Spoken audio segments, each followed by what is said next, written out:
Para waliullah adalah mereka yang senantiasa menjalankan kewajibannya dan sunnahnya secara baik dan istiqomah. Maka Allah Subhanahu wa Ta'ala akan mencintai mereka. Dan di saat Allah Subhanahu wa Ta'ala telah mencintai mereka, maka Allah akan memberikan banyak keistimewaan berupa karomah kepada mereka. Seperti halnya yang dialami oleh seorang ulama besar, tokoh karismatik yang sangat populer di Kalimantan, bernama Muhammad Zaini bin Abdul Ghani Al-Banjari, atau dikenal dengan nama Guru Sekumpul. Guru Sekumpul dilahirkan pada hari Rabu tanggal 11 Februari tahun 1942 atau bertepatan pada tanggal 27 Muharram tahun 1361 Hijriah di Desa Tanggul Irang, Martapura, Kabupaten Banjar, dari pasangan suami istri bernama Abdul Ghani bin Abdul Manaf bin Muhammad Seman dengan Hajah Masliah binti Haji Mulia bin Muhyiddin. Guru Sekumpul merupakan keturunan ke-8 dari ulama besar asal Banjar, Maulana Syekh Muhammad Arsyad bin Abdullah Al-Banjari. Sejak kecil, beliau sudah mendapatkan keistimewaan berupa khususiyah dan anugerah dari Tuhan berupa kasaf hisi, yaitu kemampuan untuk melihat dan mendengar apa yang ada di dalam hijab atau yang terdinding. Salah satu nasihat bijak dari Guru Sekumpul adalah jika orang belajar maka akan mendapatkan ilmu. Jika orang mengamalkan zikir wirid maka ia akan mendapatkan kasaf atau mampu melihat hal yang gaib atau nurul aurad atau cahaya wirid. Jika orang menjadi khodam atau membantu gurunya menciarkan ajaran gurunya, maka ia akan diberikan karomah dan mendapatkan berkah. Jika orang menjalankan ketiganya, maka akan menjadi komplit atau lengkap. Namun dasar dan pondasi yang terpenting dari ketiganya adalah ikhlas. Kita harus melakukannya dan menjalaninya dengan penuh ikhlas. Berikut saya rangkum beberapa karomah dari Muhammad Zaini bin Abdul Ghani Al-Banjari atau Guru Sekumpul. Karomah yang pertama, lemari penuh dengan uang. Dikisahkan ada seorang pengusaha batu bara dari Gunung Sambung, Kecamatan Sambung Makmur, bernama Haji Rahmat. Ia kebetulan orang yang cukup dekat dengan Abah Guru Sekumpul. Pada suatu hari, Haji Rahmat sedang mendapatkan job atau proyek untuk mengelola tambang batu bara dan sedang memerlukan dana yang cukup besar untuk modal usahanya. Jalan satu-satunya bagi Haji Rahmat untuk mendapatkan dana yang cukup besar itu adalah dengan meminjam dana dari bank dan memainkan bunga bank yang riba. Baru saja Haji Rahmat hendak berangkat ke bank, tiba-tiba ia ditelepon oleh Abah Guru Sekumpul. Rupanya dari jauh sang guru ini tahu bahwa muridnya hendak meminjam uang ke bank. Abah Guru Sekumpul berkata, "Rahmat, Ikam hendak meminjam duit ke bank kah? Munya kurang ambil wadah Abah aja, berapa Ikam perlunya?" Artinya adalah, "Rahmat, kamu akan meminjam uang ke bank ya? Apabila kurang, ambil ke tempat Abah saja, berapa uang yang kamu perlukan?" Maksud sang guru agar muridnya ini jangan berhutang ke bank. Haji Rahmat pun terkejut bukan kepalang, karena keinginannya itu sudah lebih dulu dikasaf oleh Abah Guru Sekumpul atau diketahui oleh Abah Guru Sekumpul. Haji Rahmat akhirnya menjawab, "Enggih Abah Guru, enggih Abah Guru." Karena disuruh untuk datang ke rumah, maka beberapa hari kemudian Haji Rahmat datang menemui Abah Sekumpul. Ketika sudah sampai di rumah, Abah Guru Sekumpul berkata, "Rahmat, Ikam perlu berapa?" Artinya adalah, "Rahmat, kamu perlunya berapa?" Kemudian Abah Guru Sekumpul mengajak Haji Rahmat masuk ke dalam rumahnya, lalu membukakan satu persatu lemari yang ada di dalam rumah beliau, yang membuat Haji Rahmat terpanjat karena di setiap lemari yang dibuka semuanya penuh berisi uang, baik di dalam kamar hingga di luar kamar, sampai ke lemari dapur semuanya berisi penuh dengan uang. Kejadian ini membuat Haji Rahmat tidak berani mengambil uang tersebut selain yang memang diberikan oleh Abah Guru Sekumpul. Seorang guru tidak akan membiarkan muridnya terjerumus ke dalam dosa, apalagi berkaitan dengan hal-hal yang riba. Dikarenakan usaha yang bermula dan modalnya dari hal yang riba atau hal yang haram, maka tidak akan barokahlah kelak usahanya tersebut.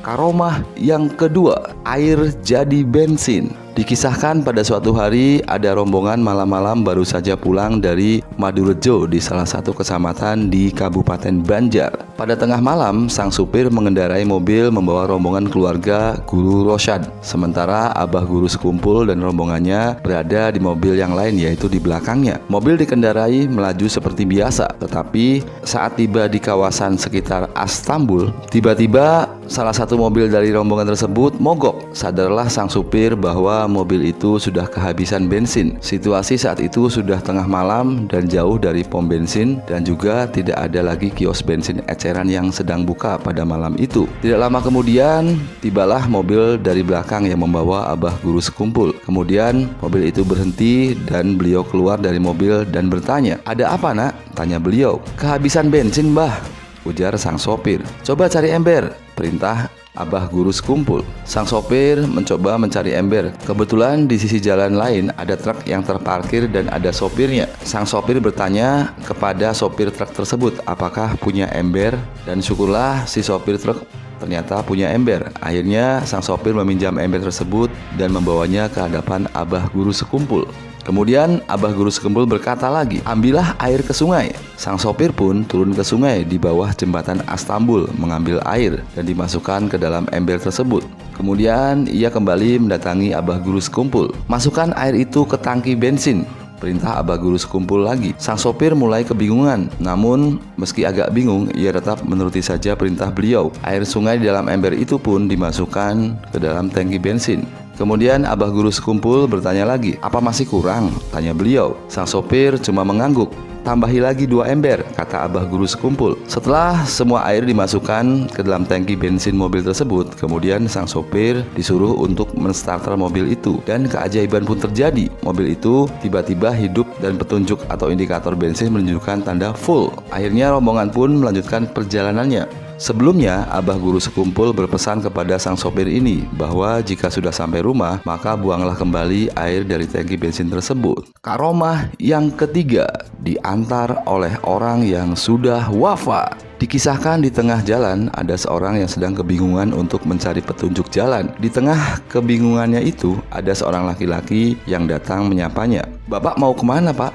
Sang bapak menjawab, "Saya mau ke Mertapura, mau berkunjung ke Kiai Zaini." "Oh, kebetulan saya juga mau ke arah yang sama.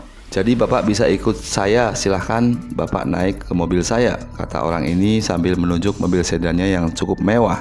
Karena tidak tahu jalan, maka sang bapak itu ikut di mobil sedan tersebut. Yang punya mobil adalah orang yang baik hati, dan tidak hanya mengantarkan bapak itu sampai ke Martapura, bahkan ia diajak untuk lebih dulu ziarah ke makam Syekh Muhammad Arsyad Al-Banjari di Kelampayan. Sepulangnya dari Kelampayan, baru bapak itu diantar ke daerah Sekumpul Martapura. Anehnya, pada saat di Kelampayan, laki-laki itu ikut ziarah ke makam bersama bapak tersebut. Tetapi ketika di Sekumpul, yang punya mobil itu berkata, "Pak, maaf, saya cuma bisa mengantar Bapak sampai di sini. Silakan Bapak lewat ke situ," sambil bertanya rumah Guru Zaini. Insya Allah ketemu rumahnya. Kemudian sang bapak itu menjawab, "Ya, terima kasih banyak atas bantuannya hingga saya sampai ke tempat ini." Akhirnya bapak tersebut terus berjalan ke arah komplek Ar-Raudhah untuk menuju rumah Guru Zaini. Namun matanya mengarah kepada foto-foto yang banyak dijual di kios-kios di sepanjang gang tersebut. Ia lalu mampir ke salah satu toko di kios itu, kemudian bertanya kepada penjaga kios, "Maaf, mau bertanya,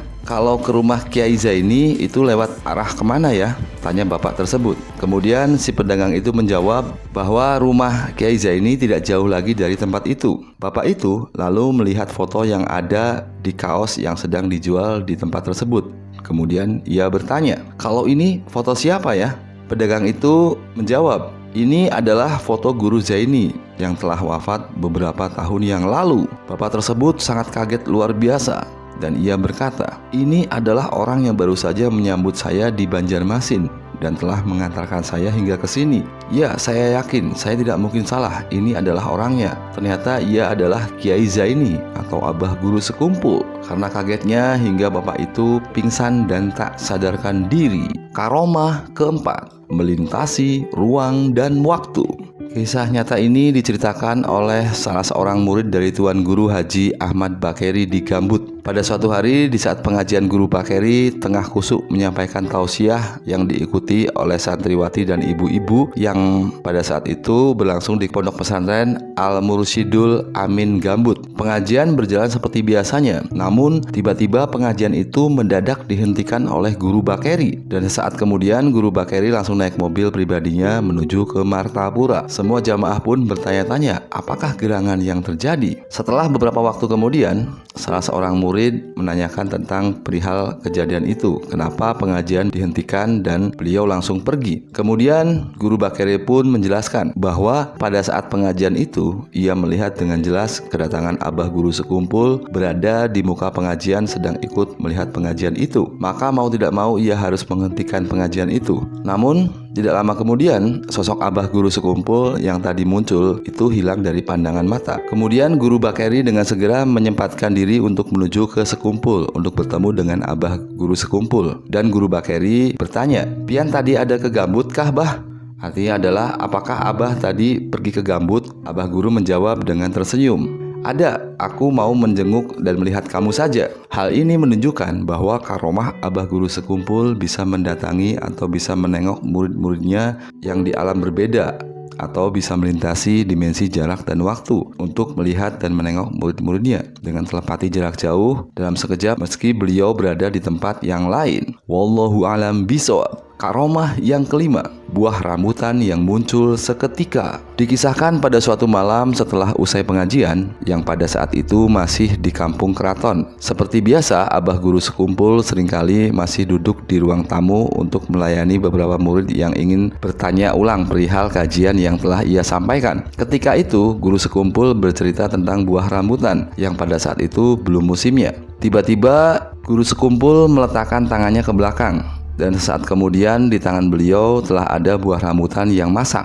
Lalu beliau memakannya. Puluhan orang menyaksikan kejadian tersebut. Kisah ini hampir sama seperti karomah yang dialami oleh Syekh Nawawi Al-Bantani yang mampu memunculkan buah rambutan seketika pada saat ia sedang mengajar para santrinya di Mekah. Karomah yang keenam, doa turun hujan.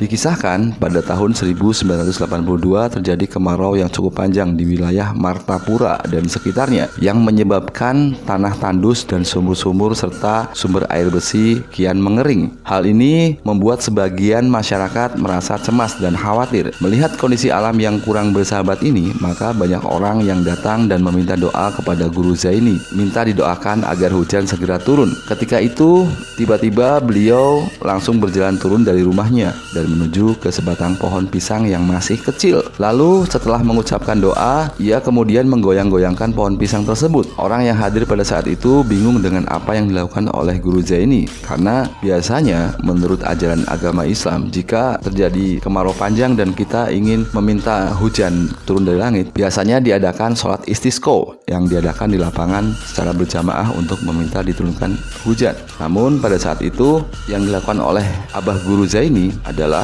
dengan berdoa di depan pohon pisang sambil menggerak-gerakannya. Kemudian keajaiban pun terjadi. Hujan pun turun dengan sangat lebat, membasahi tanah yang sekian lama tandus. Semua yang terjadi hakikatnya karena perkenan dari Gusti Allah Subhanahu wa Ta'ala. Namun syariatnya melalui doa orang yang soleh dan waliullah. Akhirnya hujan pun turun ke bumi. Karomah yang ketujuh, ingin makan ikan baung. Dikisahkan pada suatu malam di sekumpul, Abah Guru Zaini tiba-tiba mendatangi istrinya dan berkata bahwa ia ingin makan ikan baung. Ikan baung adalah ikan sejenis ikan lele yang hidup di perairan air tawar. Sang istri merasa sangat kebingungan karena permintaan suaminya pada malam-malam begitu, mana ada penjual ikan baung yang masih buka, karena ikan itu biasanya dijual di siang hari saja dan pada saat itu pun belum musimnya. Jadi saat siang sekalipun akan sangat sulit untuk mendapatkannya, apalagi pada saat malam begitu. Namun keanehan pun terjadi. Tidak lama kemudian tiba-tiba ada tamu entah dari mana yang datang bersilaturahmi dan menyerahkan ikan baung yang masih segar.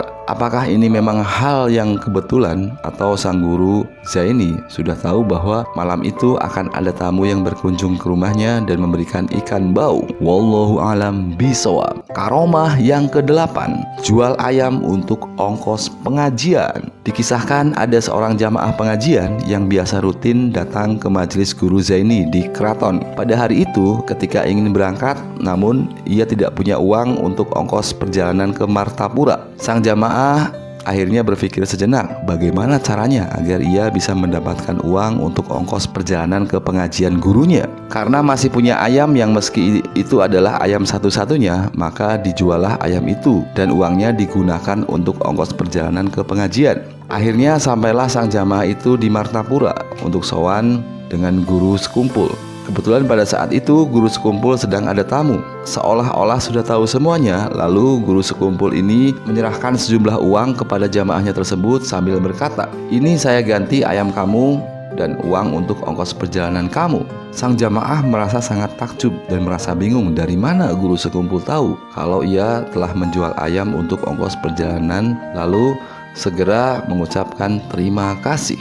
Karomah yang ke-9, mengeluarkan jarum yang tertelan. Dikisahkan ada salah seorang cucu dari Kiai Haji Muhammad Binuang. Saat akan memasang kerudungnya, saat kedua tangan membereskan kerudung, lalu jarum pentolnya digigit di mulut. Dan tanpa sengaja, jarum pentol itu tertelan masuk ke dalam perut. Pihak keluarga dengan segera membawanya ke rumah sakit dan kesimpulan dokter bahwa solusinya harus dilakukan operasi. Kakeknya yaitu Tuan Guru Kiai Haji Muhammad Binuang hari itu juga langsung berangkat ke sekumpul untuk minta air tawar dan doa kepada guru sekumpul. Setibanya di rumah sakit, air itu lalu diminumkan dan keajaiban pun terjadi. Perut anak itu tiba-tiba terasa mual, lalu ia muntah dan keluarlah jarum pentol itu bersama muntahannya. Dengan begitu operasi tidak jadi dilakukan. Segala macam kisah karomah dari waliullah terkadang memang di luar akal logika. Namun ini adalah salah satu tanda-tanda kebesaran Allah Subhanahu wa taala yang hanya bisa dinalaran dengan iman bagi orang-orang yang mempercayainya. Wallahu alam bishawab.